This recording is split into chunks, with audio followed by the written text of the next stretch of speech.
I'm a home crowd.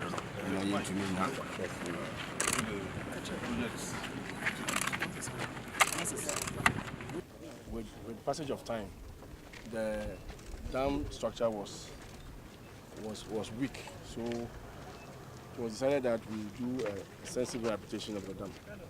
That is what was started, and we are on. Progress of work is about 60% complete. 60% complete, and the contractor is currently has done the border work to prevent erosion, also protect any further deterioration.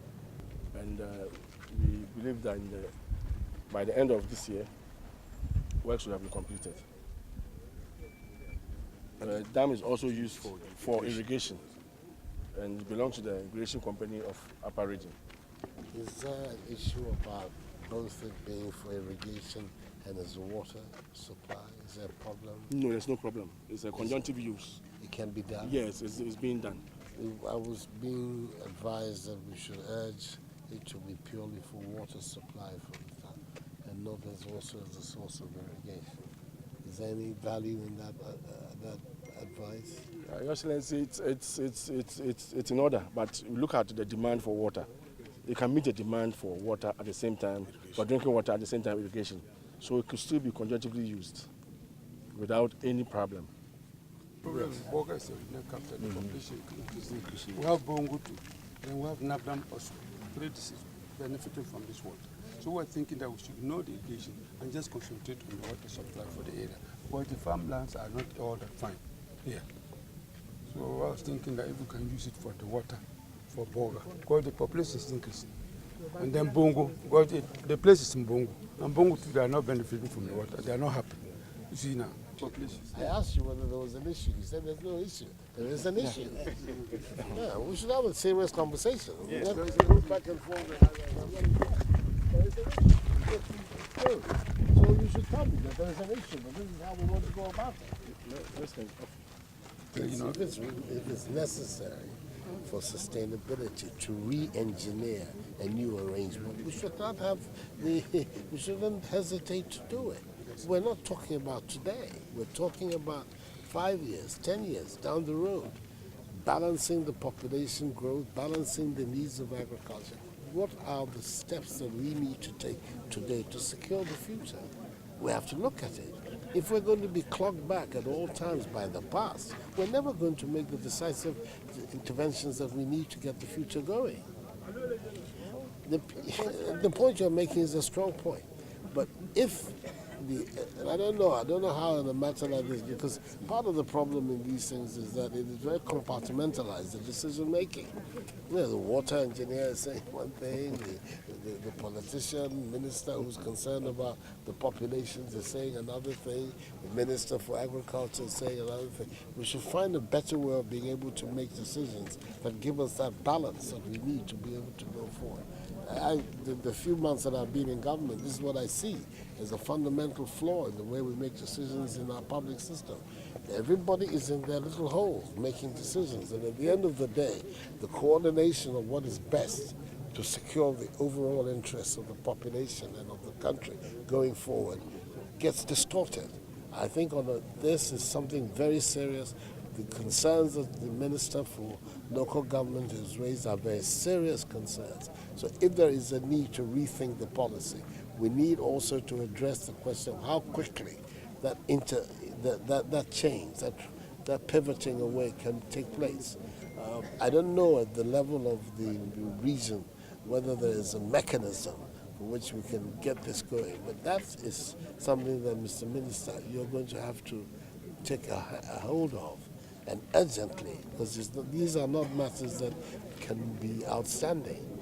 We're talking about the livelihood of people, we're talking about the security of the population, we're talking about the development of our agriculture, all of them coming together, and then the resource.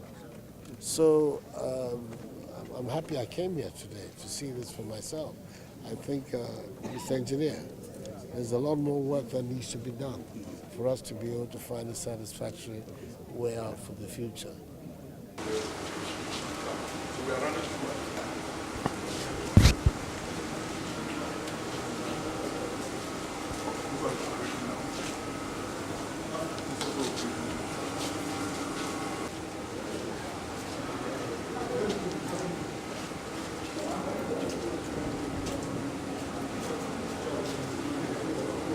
How's it?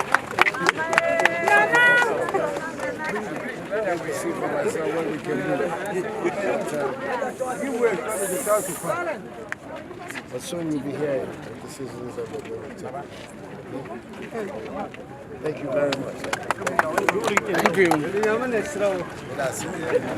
God bless you. God bless you. God give you long life.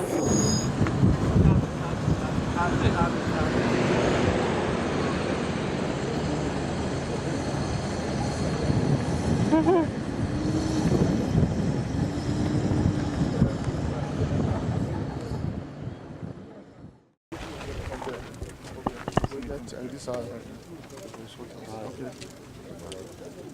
about 25 kilometers of the reconstruction. So leaving about 80 kilometers to do. We spent about 10 months out of the 30 months construction, about 30% of the time.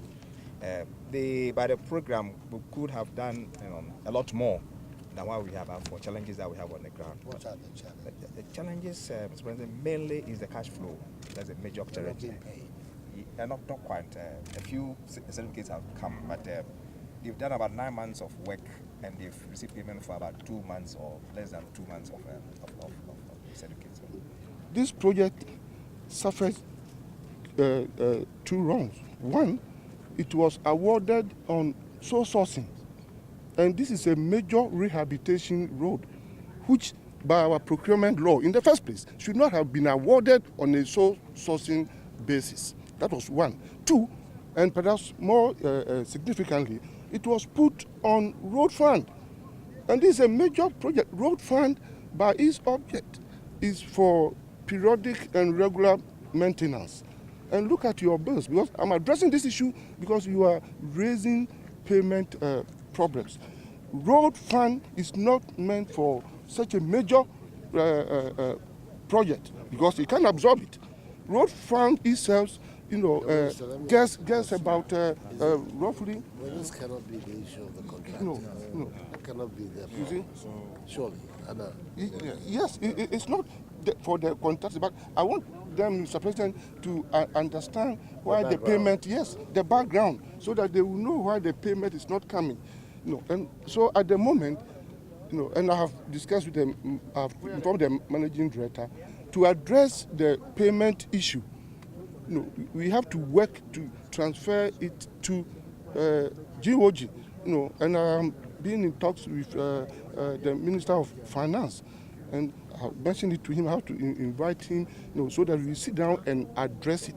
So payment issue, as is being mentioned now, is not the fault of our government now. No.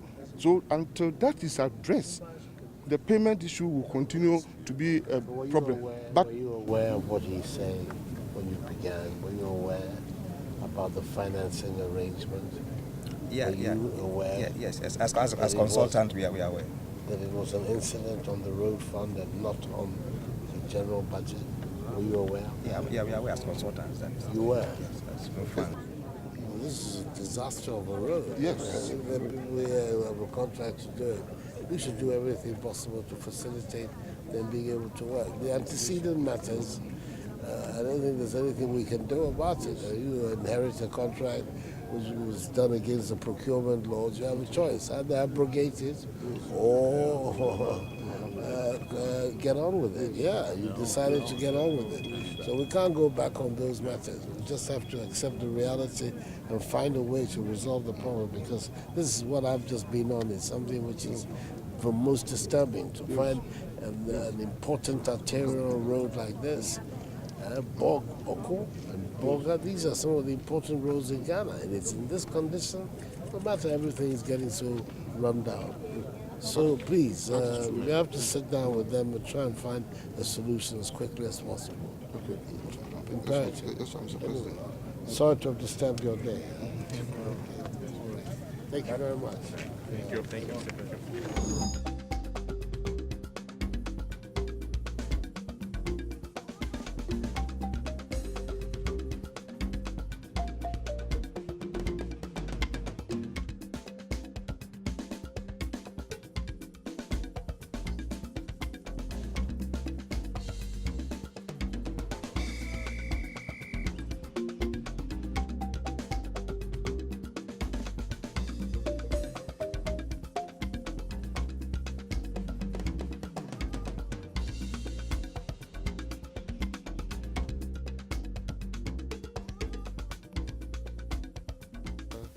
report together with the Nalerugu bridge. The two bridges had problems. That one was completely broken down. The bridge maintenance unit are there now. They have almost finished fixing that. From there, they are moving on to this.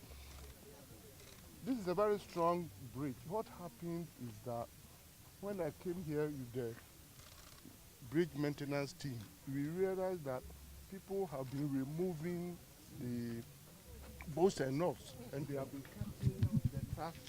So when an articulator came on it, no, that side had been weakened, so it almost fell onto the river. So it can be salvaged. What is going to be done from the technical advice that I have had is that they are going to decamp the whole Bailey Bridge, bring it out, straighten it up. Fortunately, we have some of the parts in Accra, so they are bringing them, but it's the same team. Now, about almost finishing the Nalerugu Bridge, that is Honorable Hajia Alima Mahamad's constituency, and that has been finished.